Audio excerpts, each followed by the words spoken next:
The smell hit me first. Not the pleasant scent of pine and damp earth after a spring shower, but something sharp and chemical. It was the aggressive odor of hot bitumen and ozone, a smell of forced progress. I was on my porch, enjoying the quiet moment the world gives you after the rain stops, when I saw her marching across my lawn. Karen. Karen was the self-appointed queen of our Homeowners Association, a woman in her early 50s, poured into a pantsuit that was a shade too bright, with a smile that never quite reached her eyes. If you're watching Karenology, you already know the type. Power isn't something they earn. It's something they take, armed with a binder of bylaws and an unshakable sense of righteousness. She didn't bother with the walkway. Her heels sank into the soft grass, leaving little wounds in my yard. In her hand, she held a tablet like a stone commandment. "Mark," she said, her voice devoid of any warmth. She stopped a few feet from my steps, just outside of what any normal person would consider polite distance. She tilted the screen at me. On it was a high-resolution photo of my driveway, specifically a single hairline crack running a few feet from the garage door. It was a simple stress fracture, the kind of thing concrete does when it settles over time. To me, a hydrogeologist for 30 years, it was as normal as wrinkles on a man's face. To Karen, it was an act of war. "This is unacceptable," she declared, tapping the screen with a manicured finger. "It's a violation of Section 12, subsection C, maintaining aesthetic uniformity and structural integrity. We're beginning proceedings." I just looked at her. Proceedings? For a crack? I glanced across the street to my neighbor's place. His driveway was a perfect gleaming sheet of black. It had been laid just last week by a company the Homeowners Association had highly recommended. A $22,000 job, he'd grumbled to me over the fence. But what could you do? Have you ever had that feeling? That moment when you realize the game is rigged and you're the only one who didn't get the new rules? It felt just like that. I leaned against the porch railing, trying to keep my voice even. "It's a settlement crack, Karen. The ground shifts. It happens." Her eyes narrowed. They flicked past me to something on the railing. It was my old brass rain gauge. It's a beautiful, heavy piece of equipment, a relic from the days of analog precision. It was a gift from my old mentor, a man who taught me how to read the story the earth tells you. It measured the rain, sure, but for me, it measured time and memory. "And you need to get rid of that junk," she said, a little sneer playing on her lips. "It's an unauthorized fixture. It cheapens the look of the neighborhood." That was the moment it stopped being about a crack in the concrete. She wasn't just attacking my home, she was attacking a piece of my history, a piece of me. The anger, which had been a low hum, started to burn hotter, but I kept it locked down. "You never show a predator you're bleeding." "I'll take it under advisement," I said, my voice flat. She gave a satisfied little nod, as if she'd just won a major battle. "The official notice will be delivered tomorrow. I suggest you read it carefully." She turned and marched back across my lawn, leaving a second trail of little holes in her wake. I stood there for a long time, the smell of asphalt hanging in the air. I looked at the crack. It was small, insignificant. A tiny flaw in a world obsessed with perfection. But I knew the ground in this area. Our whole community was built on reclaimed quarry land, a complex puzzle of limestone and hidden water tables. A crack wasn't just a crack, it was a symptom. It was the earth whispering a secret. And Karen, in all her glorious ignorance, was about to make me shout it. The next day, the notice arrived. It wasn't slipped into my mailbox. It was taped to my front door with thick, aggressive strips of packing tape, a public shaming for all to see. The paper was heavy, expensive. It felt more like an indictment than a warning. My hands were steady as I peeled it off, the tape taking a few flecks of paint with it. I sat down at my kitchen table to read it. The words were a masterclass in bureaucratic warfare, fines totaling $5,000 for the ongoing violation. A 30-day notice to either cure the defect or vacate the property. Eviction. They were threatening to kick me out of the house I'd lived in for 15 years. My heart hammered against my ribs. This was real. This was happening. If this is already making your blood boil, you know what to do with that like button, because it gets worse. Tucked into the back of the packet was The Cure, a single sheet of paper. It was a quote for the complete replacement of my driveway. The figure at the bottom made me laugh, a short, ugly bark of a sound. $20,000 for a job I myself, Could probably patch for a couple hundred in materials and a weekend's work. My eyes scanned the top of the page, looking for the company name that had the audacity to charge that much. And there it was, Prestige Paving and Construction, the same company that had just laid my neighbor's $22,000 driveway. Prestige Paving and Construction. The name sat on the page, smug and official. It felt less like a company and more like a weapon. I folded the paper, the crisp edges making a sharp, definitive sound in the quiet of my kitchen. $20,000. They weren't trying to fix a crack. They were trying to break me. I could either surrender my savings or surrender my home. It was extortion, plain and simple, wrapped in the pretty paper of a Homeowners Association bylaw. For about 10 minutes, I actually considered paying it, just writing the check, making it all go away. The quiet life is a tempting thing when you pass 50. You've fought your battles. You just want to tend your garden and watch the sun set. But then I looked out the window at my lawn, at the street I'd driven down 1,000 times. This was my place, and the thought of Karen, with her plastic smile and predatory eyes, winning this so easily, it lit a fire in me, a slow, stubborn fire. No, not this time. The next 2 weeks were a special kind of hell. You ever feel like you're a ghost in your own neighborhood? People I'd known for years, people I'd shared beers with, suddenly couldn't meet my eye. Conversations would die when I walked past. I'd see curtains twitch. My small, insignificant crack had become a symbol, and I was the pariah attached to it. The neighborhood's online message board, once a place for lost cats and barbecue announcements, became a cesspool of passive-aggressive comments about property standards and civic duty. It was a masterclass in social pressure, and Karen was the conductor. Then came the night of the general meeting. It was held in the community clubhouse, a sterile room with bad lighting and chairs designed to make you want to leave as soon as you sat down. The air was thick with cheap coffee and a kind of nervous hostility. I found a seat in the back, feeling the weight of dozens of pairs of eyes on me. I wasn't Mark Henderson anymore. I was the problem. Karen started the meeting with a series of mundane announcements, her voice calm and authoritative. She was building her stage. Then she got to the main event. Now, she said, her voice dropping to a more serious tone, we need to discuss a sensitive issue, an issue that affects the value of every single home in this community. A projector screen hummed to life behind her. The first image was my driveway, the photo blown up to the size of a garage door. The crack looked like a canyon. Then came another slide. My old brass rain gauge, labeled unauthorized debris. Another, a close-up of a few peeling paint flecks on my window trim. It was a character assassination by PowerPoint. Each slide was met with murmurs from the crowd, a rising tide of anxiety. I stood up. My voice was tight, but I kept it level. This is absurd. These are minor maintenance items on a 15-year-old house. Karen didn't even look at me. She addressed the crowd. It starts with minor items. It starts with one crack, one piece of junk. But where does it end? We have a responsibility to protect our collective investment. Then she played her trump card. And it's especially concerning, she said, clicking to a new slide that was just text. When you consider the source, it turns out our neighbor, Mr. Henderson, has let's call it a checkered history with structural assessments. My blood ran cold. I took the liberty of doing some research, she purred. She brought up an article from a small out-of-state paper from years ago. It was about a commercial development project I'd consulted on. There had been an unforeseen issue with soil composition that led to budget overruns. It was a complex situation, a calculated risk that hadn't fully paid off. But there was no negligence. She, however, twisted it.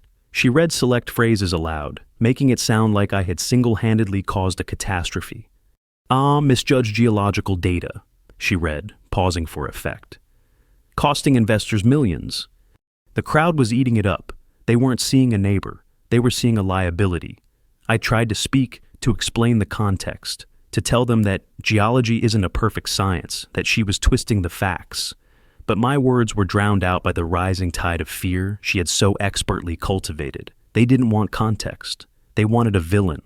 I saw it in their faces, my friends, my neighbors. They looked at me with cold, hard eyes. They had already passed judgment. Have you ever been betrayed by the very people you thought were on your side? It's a silence that's louder than any shout. Karen let the silence hang for a moment, then delivered the final, fatal blow. She looked out at the sea of anxious faces, a general rallying her troops. "We cannot let one man's history of negligence," she said, her voice ringing with false sincerity, "sink us all." The meeting was over for me. I didn't say another word. I just turned and walked toward the exit. The whispers followed me like a pack of dogs. The heavy clubhouse door clicked shut behind me, and I was alone in the cool night air, the sound of their applause muffled but unmistakable. It wasn't just a notice on my door anymore. It was a declaration of war from the entire world. Walking home from that meeting was one of the longest walks of my life. The night air, which usually felt clean and calming, felt heavy and suffocating. Every shadow seemed to hold a pair of judging eyes. That applause. It echoed in my head. It wasn't just for Karen, it was for the idea of getting rid of me. I felt like a foreign body being rejected by the system. I got home and went straight to my office. It's a small room lined with geological maps and textbooks. For the first time in a long time, I felt like a fraud in that room. Karen's words had hit their mark. That old project she'd dug up, I'd made a judgment call, and it had been wrong. No one got hurt, but the financial fallout had been messy, and it had cost me a promotion. It was a wound I thought had long since scarred over. She had just ripped it wide open. For a long while, I just sat there in the dark, the humiliation from the meeting washing over me, defeated. That's the only word for it. Maybe they were right. Maybe I should just sell the house, take my old rain gauge, and disappear. But then my eyes landed on a frame map on the wall. It was an old topographical survey of our area from before the developers came in. It showed the original contours of the land, the old quarry, the streams that had been diverted. My mentor gave it to me when I first moved here. "Never forget what's underneath," he'd said. Something inside me shifted. I was a hydrogeologist. I didn't just look at surfaces, I understood what lay beneath. Karen and her mob, they saw a crack. I saw a story, and I was going to find out how it ended. It was time to stop being a neighbor and start being a scientist. My first call the next morning was to a man named Arthur. Arthur was a retired civil engineer who lived on the other side of the subdivision. He was a grumpy 70-year-old curmudgeon who communicated mostly in grunts, but he was one of the sharpest minds I'd ever met. He'd worked for the county for 40 years and knew where all the proverbial bodies were buried. I caught him in his garage tinkering with an old lawnmower engine. He wiped his greasy hands on a rag and listened without interruption as I laid out the whole sorry tale, from the notice to the public shaming. He didn't say much, just chewed on an unlit cigar. When I finished, he grunted. "Prestige paving, figures." He spat on the ground. "Run by a shark named Reynolds. He and Karen go way back, golf buddies." It wasn't much, but it was a start. It confirmed my suspicion. This wasn't about a crack, it was about a contract. "So what's the play?" I asked. He squinted at me. "Play? You think this is a game? These people will bury you in paperwork and legal fees. Your only shot is to find something they can't argue with. Something physical." He pointed a grimy finger at the ground. "The problem's not your driveway, Mark. It's the ground it's sitting on. This whole place is built on karst, limestone, full of holes like Swiss cheese. Water goes where it wants." He was right. Karst geology is notoriously unstable. That's what made the project Karen brought up so difficult. I'd spent my career studying it. My second stop was the local pub. A good bartender hears more secrets than a priest. The place was run by a guy named Frank, a cynic with a heart of gold who had been pouring drinks in this town for 30 years. I sat at the bar, ordered a beer, and just listened. It didn't take long. Frank, wiping down the counter, leaned in. "Heard about the meeting," he said, his voice low. "Rough crowd." "You could say that," I replied. He polished a glass for a moment. "Funny thing about prestige," he said, not looking at me. "They've been doing a lot of work around here, but they only ever seem to work on the properties that line the old eastern drainage route. The one the county capped off 20 years ago." He slid the beer toward me. "Just an observation." The eastern drainage route. It was a ghost on the old maps, a forgotten piece of infrastructure. I went home that night with a new sense of purpose. The social battle was lost for now. The war would be fought on a different front. The next piece of the puzzle came from an unlikely source. A young woman named Eva, a college kid doing a summer internship at the county records office. She was a family friend's daughter, bright and eager to help. I asked her if she could, unofficially, pull any old geological surveys or utility plans for our subdivision. She met me a few days later in a coffee shop, sliding a thick manila envelope across the table. "This is all I could find without filing a formal request," she whispered, looking around nervously. "It's weird. A lot of the recent stuff is sealed, but I found this." Inside was a fragile yellow document. It was a copy of an old land registry map from the 70s, before the subdivision was even a blueprint. It showed property lines and, more importantly, easements, and there it was. A thin dotted line running right under my property. An old, forgotten drainage pipe. It passed directly beneath the crack in my driveway. This was it, the smoking gun. The crack wasn't my fault. It was the result of settling over an old, buried municipal pipe. The Homeowners Association had no jurisdiction over it. I felt a surge of triumph. It was a concrete piece of evidence, something I could wave in their faces. I had the proof. I had the truth. What would you do with it? Would you go quietly to the board, or would you set a bigger trap? I chose the path I thought was right, and it was the biggest mistake I could have made. I felt like a man holding a royal flush. That old yellow document was my ace. It wasn't just a map, it was my exoneration. The crack in my driveway wasn't a result of my neglect, but of the ground settling over a forgotten piece of public infrastructure. The Homeowners Association couldn't find me for that. They couldn't evict me for that. It was their problem, not mine. I requested an emergency hearing with the board. I was feeling confident, maybe a little smug. I imagined the look on Karen's face when I slapped that document down on the table. I pictured their groveling apologies, the retraction of the fines, the end of this nightmare. I was a scientist, and I had found the immutable fact that would dismantle their entire case. The meeting was in the same soulless clubhouse, but this time, it was just the 5 board members. Karen sat at the head of the table, flanked by her loyal cronies. The air was cold. "Mr. Henderson," Karen began, her voice dripping with condescension, "you've requested this hearing. The floor is yours." I didn't waste any time. I strode to the table and laid the document down with a satisfying thud. I had made several crisp, clear copies. I slid one in front of each board member. "This," I announced, my voice steady, "is a copy of the original land registry map for this area, predating the subdivision. As you can see, there is a documented municipal drainage easement running directly under my property, directly under the crack in my driveway." I let that sink in. The structural issue is not due to my negligence. It's due to subsidence over a public utility line. Therefore, the Homeowners Association has no standing. The fines are invalid, and the eviction notice is void. I leaned back, crossing my arms. Checkmate. For a moment, there was silence. The board members exchanged nervous glances. One of them, a timid man named George, started to look pale. I had them. Then Karen did something I didn't expect. She smiled. It was a slow, predatory smile. "Is that so?" she said softly. She picked up her copy, holding it delicately between her thumb and forefinger as if it were contaminated. She didn't look at the map itself. She looked at the bottom corner of the page. "That's a very interesting document, Mark," she said. "Very creative." She slid it across the table back to me. "Tell me, where did you get this?" "It's a public record," I said, my confidence wavering slightly. "From the county archive." Her smile widened. "Is it? Because our legal counsel did a thorough search, and this document doesn't seem to exist in any official capacity." She paused, letting the poison seep in. "But you know what we did find?" She tapped her tablet and the screen lit up. She turned it to face me. It was a close-up of my document. She zoomed in on the bottom right corner, on a faint, almost invisible watermark I hadn't even noticed. It was the logo of a small engineering firm. "We found that this firm, Keystone Surveyors, went bankrupt in 1982, she said, her voice like ice. "And their archives, destroyed in a fire. There are no official copies of their work, anywhere." She looked up from the tablet, her eyes locking onto mine.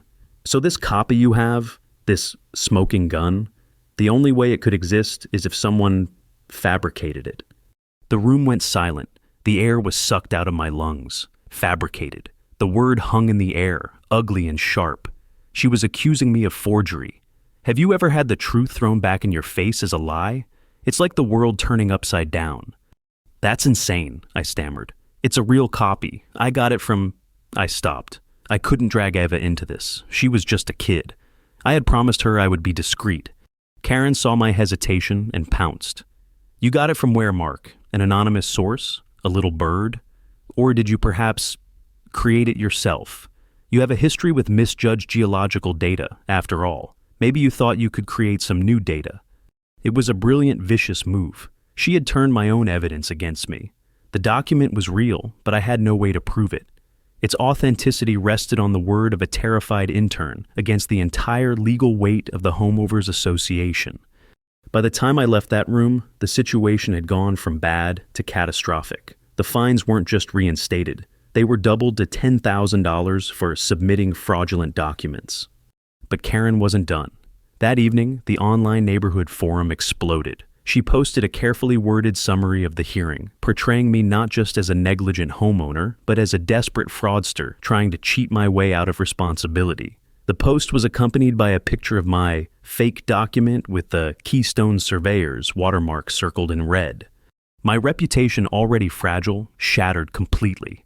My phone started ringing with angry calls from neighbors. My professional website was flooded with one-star reviews from anonymous accounts, calling me a con artist and a liar.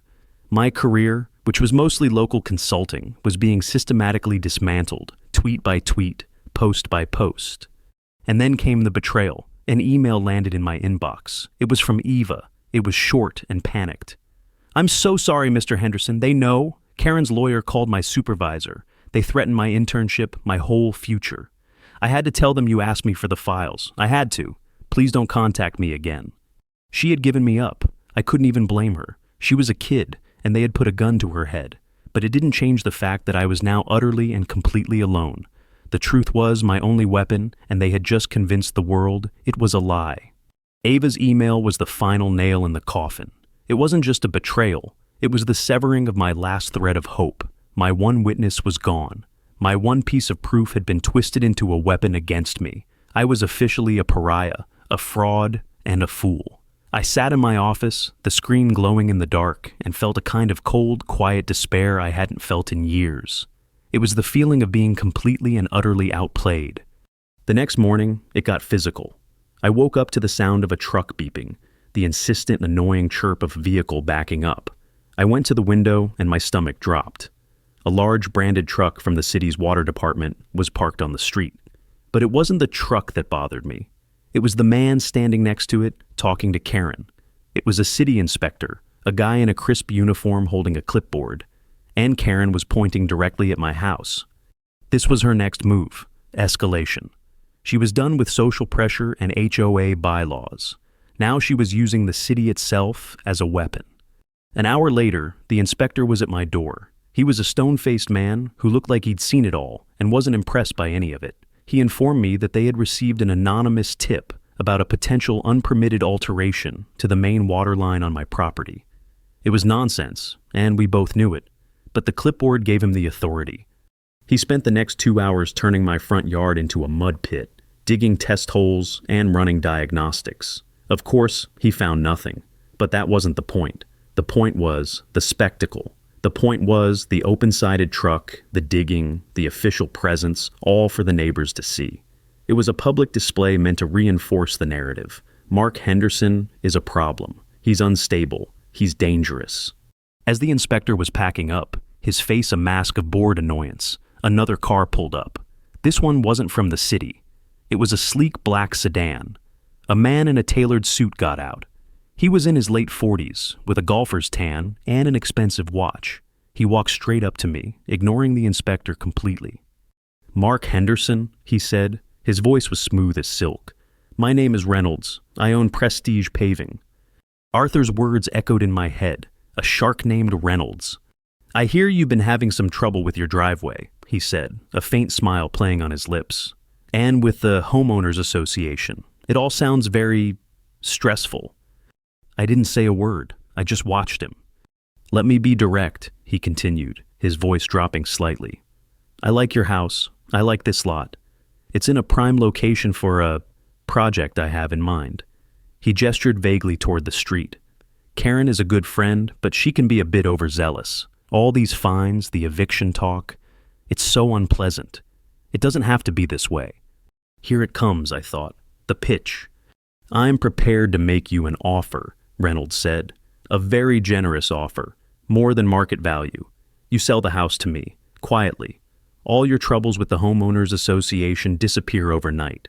The fines are waived. Your reputation is restored. You walk away with a pocket full of cash and a clean slate. No one has to know. Think about that for a second. He was offering me an escape hatch, a golden parachute out of the hell my life had become. All I had to do was give up, surrender my home, my history, and let them win. For a fleeting moment, it was tempting. The thought of just walking away from it all, of the silence, the peace. But then I saw it, in his eyes, a flicker of something. It wasn't just confidence, it was eagerness. He didn't just want my house, he needed it. Why? Frank's words from the bar came back to me.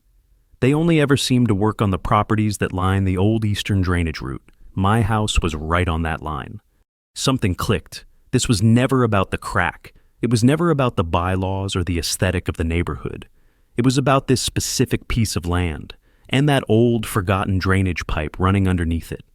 My anger returned, but this time it was different. It wasn't hot and messy. It was cold, sharp, and focused.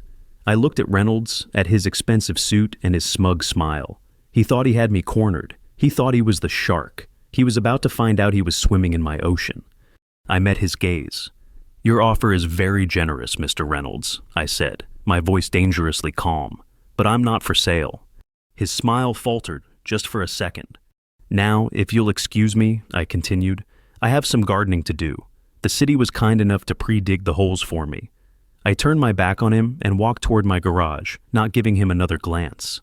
I could feel his eyes on my back. I had just refused the easy way out. I had just declared war on a man who clearly had the power and money to crush me. As I walked away, I heard the inspector's voice, a final parting shot.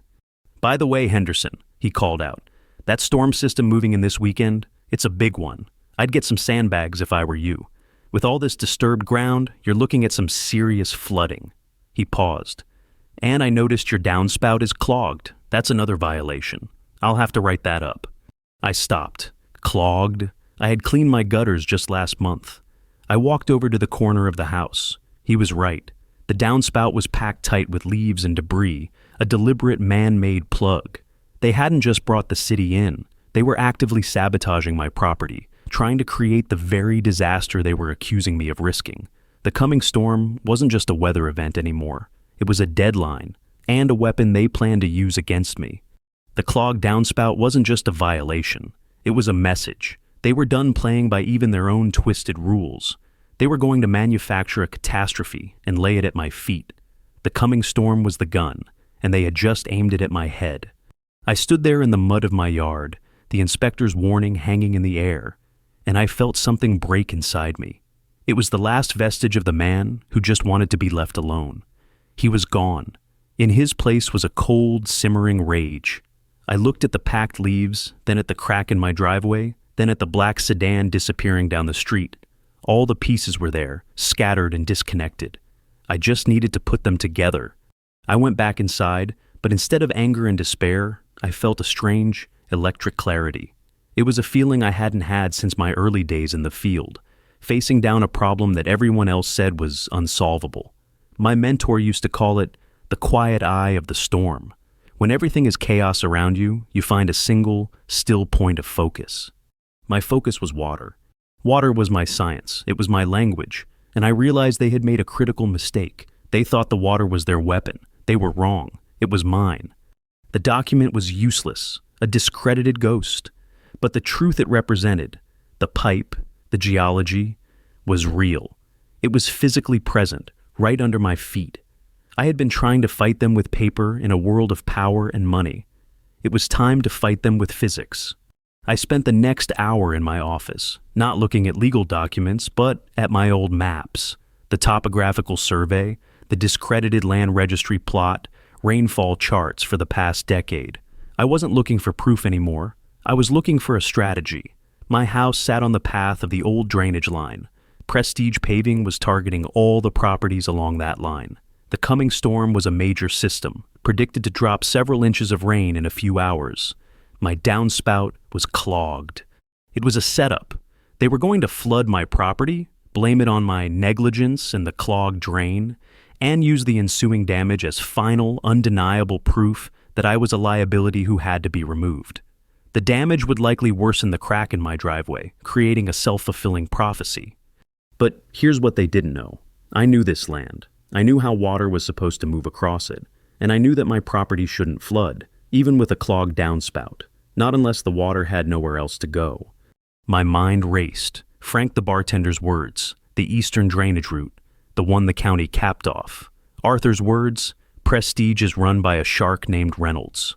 Reynolds' own words, I need this lot for a project. It was all connected. They weren't just buying up land, they were trying to control the water. But why? I pulled up a satellite view of the neighborhood on my computer. I traced the path of the old pipe. It ran from the hills above us, through our subdivision, and then where? On the other side of my property, the land sloped down toward the new luxury condo development Reynolds was building, the same development Karen was the realtor for. And then I saw it. It was a hypothesis, a wild leap of logic, but it fit every single fact. What if Prestige Paving, during their repairs on my neighbor's properties, hadn't just been laying asphalt? What if they had been systematically blocking the old drainage system? Tying it into the main storm sewer was expensive and required permits. But if they could secretly divert all that storm runoff from the hills, where would it go? It would follow the path of least resistance. It would pool, it would saturate the ground, and it would look for an exit. My property, I was the drain. They were turning my land into an unofficial retention pond to protect their new development from flooding. That's why they needed my lot so badly. Not for the land itself, but for the geology beneath it. They needed to control the water, and I was in the way. The crack in my driveway wasn't a random event. It was the first sign of oversaturation. The ground was groaning under the pressure. The anger was gone now, replaced by a cold, thrilling sense of purpose. I had a theory. The storm would be the experiment, and the Homeowners Association meeting was the perfect laboratory. I called Karen's office. I got her assistant. Please inform Ms. Montgomery, I said, my voice calm and formal, that in light of the impending storm and the city's concerns about flooding, I believe it is imperative that the Homeowners Association hold an emergency meeting. We need to discuss preparedness and liability. I will be presenting a live demonstration. There was a pause on the other end of the line. Live demonstration? Yes, I said. Tell her to bring a projector and maybe some towels. I spent the rest of the day preparing. I didn't call a lawyer. I didn't call the press. I went to the hardware store. I bought a small high-pressure water pump. I bought 50 feet of flexible hosing. And I bought a 1-gallon jug of the most ridiculously bright, obnoxious, fluorescent green dye they sold, the kind they use to trace leaks in sewer systems. As I was checking out, my phone buzzed. It was a text from an unknown number. They're watching your house. Be careful. Arthur, the old engineer, was still in my corner. He was right. A black SUV was parked at the end of my street, the same model Reynolds had. They were waiting for me to make a mistake. They had no idea what I had planned. It wasn't a mistake. It was a performance, and the show was about to begin. The storm hit just as the sun went down. It wasn't a gentle spring shower. It was an onslaught. Rain came down in solid gray sheets, drumming against the roof of the clubhouse with a relentless, angry rhythm. It was the perfect soundtrack for what was about to happen. I had arrived early, setting up my equipment at the side of the stage while the room filled up. The pump, the hose, the jug of lurid green dye. They sat there like props for a mad scientist's lecture. I also had my laptop and a small, high-definition webcam on a tripod, aimed out the large picture window toward my property just across the street. The mood in the room was tense. My live demonstration stunt had drawn a full house. They came expecting a train wreck. They were about to get one. Karen stood at the podium, a smug, self-assured look on her face. She saw my setup and clearly thought I was about to make a fool of myself. Reynolds, the shark from Prestige Paving, was there too, standing at the back of the room, arms crossed, watching me like a hawk. As you all know, Karen began, shouting over the roar of the storm, Mr. Henderson has called this emergency meeting to present something. Given the severity of the weather, let's hope this is brief. I walked to the podium. I didn't look at Karen. I looked at the crowd. at the faces of my neighbors. "Thank you all for coming," I said, my voice carrying over the din. "Karen is right. The weather is severe, and it's about to expose a very dangerous secret in our community." I clicked a button on my laptop, and the projector flared to life. On the screen was the live feed from my webcam. It showed my front yard, drenched in dark, illuminated by a single spotlight I had set up. The crack in my driveway was clearly visible. "For weeks," I continued, "I've been told this crack is my fault, a sign of my negligence. I've been fined, publicly shamed, and threatened with eviction. I was told this crack was a danger to the community." I paused. "The truth is, this crack isn't the danger. It's the warning." I walked over to my props. A few days ago, my downspout was deliberately clogged. I picked up the jug of green dye, an act of sabotage designed to flood my property during this very storm. They wanted to create a disaster to prove their point. I unscrewed the cap, but they made one critical error. They assumed I didn't understand the land beneath my own feet. With everyone watching, I walked to the window, opened it just enough, and fed the hose outside, right into the mouth of the clogged downspout. I attached the other end to the pump and dropped the intake into the jug of dye. Then I flipped the switch. The pump whirred to life. On the screen, nothing happened for a few seconds. The rain just kept falling. The crowd was silent, confused. Karen had a smirk on her face. I could feel Reynolds' stare burning into my back. And then it began. From the ugly, jagged line in my concrete driveway, a thin trickle of shockingly bright, alien green liquid started to seep out. It was slow at first, then faster. A vibrant, glowing green wound bleeding onto the dark, wet concrete. You ever seen something so wrong it's beautiful? That was it. A gasp went through the room. "What you are seeing," I said, my voice ringing with the clarity of absolute truth, "is proof. The water from my roof isn't flooding my yard because it has somewhere else to go. It's being funneled directly into the oversaturated ground, the same ground that is being forced to absorb all the storm runoff from the hills because the old drainage system has been systematically blocked." I pointed at Reynolds at the back of the room, blocked by Prestige Paving during their repairs. They've turned our entire street into a massive, unstable sponge to protect their new luxury condos from flooding. They needed my land to be the final weak point, the pressure release valve. This was never about a crack. It was about turning my property into a sacrificial swamp. The room erupted. People were shouting, pointing at the screen, at Reynolds. His face had gone pale. His smug confidence evaporated. Karen was frozen at the podium, her mouth half open. My gamble had paid off. The paper document was debatable, but a live feed of the earth itself bleeding fluorescent green, that was undeniable. Just then, Reynolds' phone buzzed. He glanced at it, and a new look of panic crossed his face.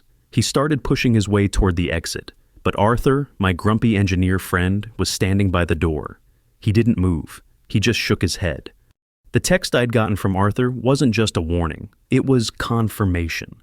He had made a call to a friend in the city planning office who had just sent an emergency inspector, an honest one this time, to Reynolds' new condo site. They were about to discover the illegal, unpermitted water diversion. The house of cards was collapsing.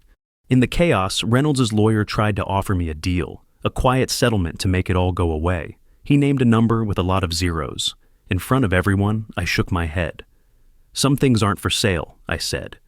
My victory wasn't in a courtroom. It was right there, in that clubhouse, with the rain hammering down and the green glow of truth lighting up the screen. The Homeowners Association board was disgraced. Karen resigned the next day. Reynolds and his company were buried in lawsuits from the city and a dozen angry homeowners. They had to pay to properly engineer a new storm drain for the entire community, a project that cost them millions.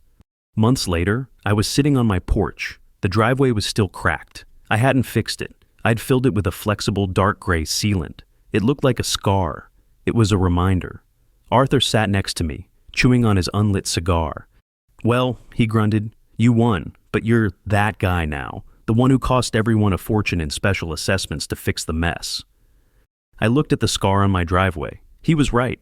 I wasn't the friendly neighbor anymore. I was the man who had forced the community to face an expensive, ugly truth. I had won their safety, but lost their ease. It was a strange, lonely kind of victory. I picked up my old brass rain gauge. its surface gleaming in the afternoon sun. It felt heavy in my hand, a weight of responsibility. I had listened to the story the earth was telling, and in doing so, I had rewritten my own. Sometimes you have to break things to fix them properly, and sometimes the price of the truth is that you have to stand by it alone.